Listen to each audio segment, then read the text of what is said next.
Building a home in the Gambia, what you need to know before you start. This video is for you if you're thinking of building your house in the Gambia. Oh my God, there's been an accident here. Yeah, there's been an accident here. Ah, crazy driving, so that's something to be aware of as well. Yeah, building a home in the Gambia, what you need to know before you start. If you're thinking of building a home in the Gambia, then you definitely want to watch this video as I share my experience and my opinions on that situation. Yo, if you're new to the channel, subscribe. If you're interested in these type of videos, reach out to us if you need any assistance. You know the drill. Check the comment. Drop the comments. Check the description, yo.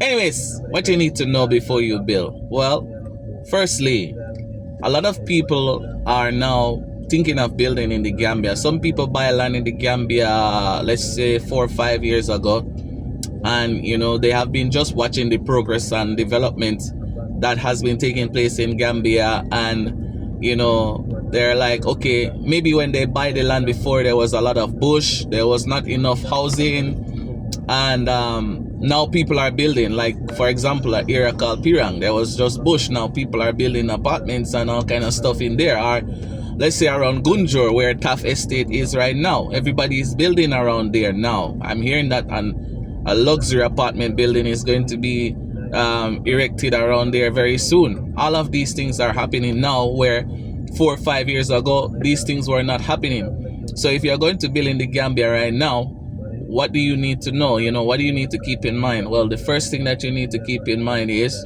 or the first thing I would tell you to think about is, are you comfortable living out there off the grid?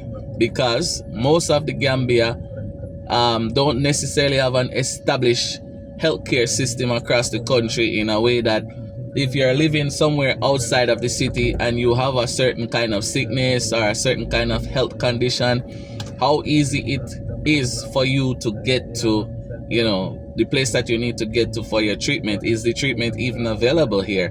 Because I remember having conversation with people who, they don't buy lands yet or anything, but they're thinking of living in the Gambia and they're thinking off the grid approach, right? They will ask me, AP, how easy it is to get access to healthcare facilities if we should live off the grid somewhere around Bassery and these places.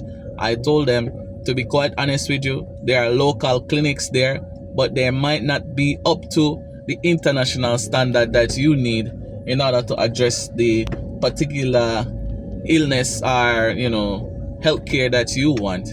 Yes, if it is that your situation is not as serious as severe, then it's okay to live out there, and actually it would be beneficial to a lot of people just to be out in nature, having access to the fresh air, nature, bird singing, all that stuff will definitely help to rejuvenate and revitalize one's health. However, I am not a doctor, I am not in that field, so I cannot say, but from stories, many people move to Gambia, live off the grid, and their health has improved, while many choose to live in the city and they don't get the fullness of what they can get. That's based on what people have told me before. So if you're building in the Gambia right now, things to consider is that, how accessible is healthcare where you are? Is there any healthcare there? Also, next thing, how accessible is the main road from your land? Because right now we're going into rainy season right now. And if you know anything about the Gambia, you will know that outside of the city, they don't have, well, they have paved roads on the main road going, but off roads not necessarily paved. It's more like dirt road. Some of them have been compacted, meaning it has been pressed, so it's solid somehow, but water is water, and water and dirt give you mud. So you have to also consider that, do you have something to help you to navigate that kind of terrain? If you're, let's say, 20 minutes away from the main highway, are you in the position to leave your house in case of emergency or anything to get to the city fast enough to save your life or anything like that? Do you have access to anything like that? The next thing that you should consider is, will you be living in a community, or you're just going to be living out there by yourself? The reason why a lot of people don't build yet on their land is because they're saying, boy, it's just me alone is going to be out there. But maybe this is why community is very important. Community in the sense of sharing information and coming together for one goal. If everybody wants to live off grid, there should be an off grid committee within the estate that you're buying, that people can talk and build together and stuff like that. So will you be out there by yourself? Living off the grid by yourself is okay. A lot of people are doing it across Africa, and they're actually having success with that. But can you do that? Is it something that you can manage right now? Yeah. Once you have the answer to that question, or these questions, then you can definitely make your move to living off the grid or not, based on the answer you get back when you ask yourself these questions. Yeah. Are you going to be in a community? How is security out there? Is it an area that has been known for thievery? People come stealing stuff at people's property. Is it an area like that? If it's an area like that and it's just going to be you alone, my advice is to not build out there right now, and give it some time until more people start to come in the community. Then you can definitely develop the property that you want to, live the life that you want to live there. But if you cannot manage that and the area is not safe, don't build there yet. Wait until it's developed a little bit more. Yes, I can advise you guys that, because I think that's the best advice, right? So what's the other thing to consider? I made a video about it, and I talk about, if you do not have the budget or the cash flow to build a house, do not start, because once you start to build your house, you are going to want to finish it. You understand? And if you have your savings and you're spending from your savings, you find that you have to go now and take money from your savings in order to push the project forward, because you run out of cash. Let's say you are saving up before, and you save up $1 million, say for example, and it can only take you to 50% of the project, for example, right? Yeah, 50% of the project. Then you find that, oh, it's finished and you're still not completed, so you go into your savings, you start to spend your savings on the building, right? You start to spend your savings on the building, only to realize that your savings is also depleted. You don't have no money. Now you're stranded, your project is stuck. You cannot get to complete your project because you don't have money, and because you don't have no money, you're stressing, and before you know it, some people even die because of that, sir. So make sure that you have a plan. Building construction is not easy. It's a very stressful process, especially for the person who is building, Yeah. So you have to make sure that you have everything in check.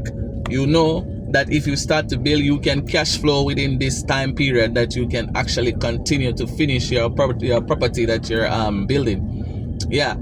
So consider that one. That one is very important. Next thing is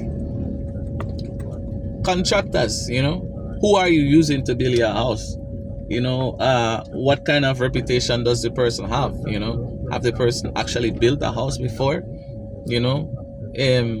What is their experience? And when you know that, then can you trust them enough to do it? Are you having the time to be on the ground? Because construction take a lot of oversight.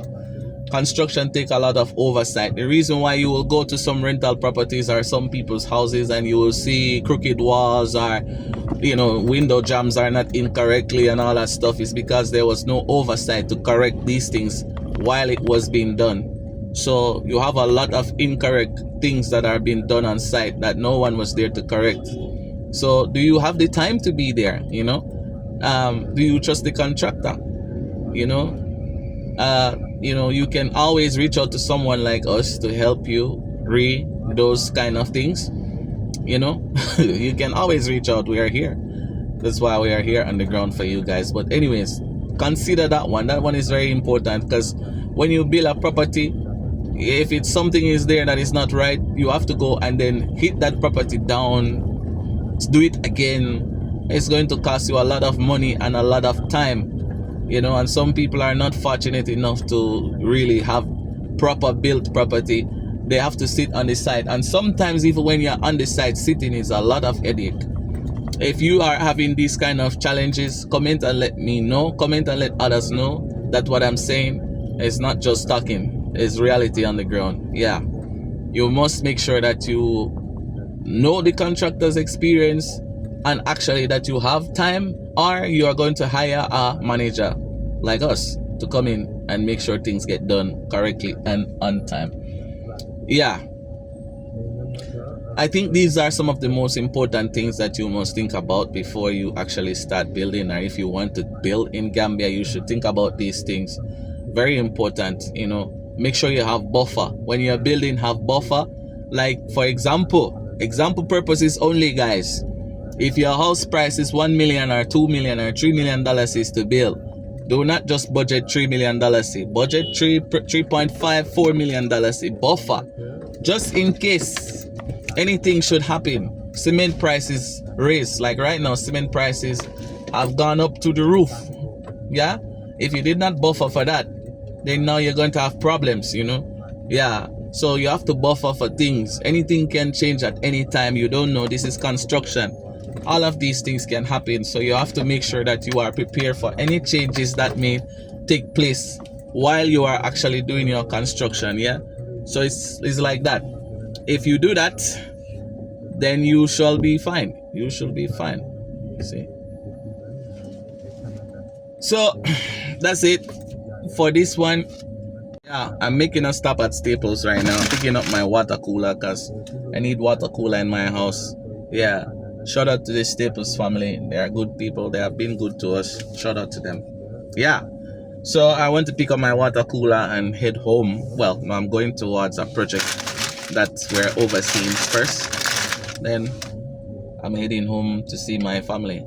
Peace and love. Until the next video, guys, please subscribe. Thank you so much. Share this video with someone that you know that want to do construction in the Gambia, maybe asking questions about how to even start, or if it's the right time to start.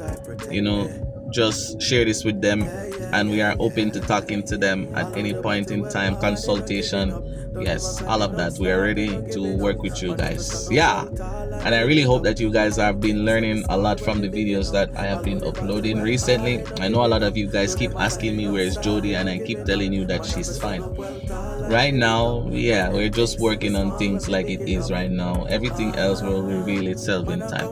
But thank you guys, love you. Until the next video, stay safe, love you guys. Yo, let me go and pick my water cooler. Nights we go sleep with no food amount. Yes, the rest of us still we have to make it. That's why we hustle out from poverty, we have to step it. Man a born star, so don't you forget it. You can't stop me shine, y'all. Although the battle well hard, ain't no giving up. Don't ever fight me non-stop, ain't no giving up. Man have to stand up well tall and live it up. When them things say me smart.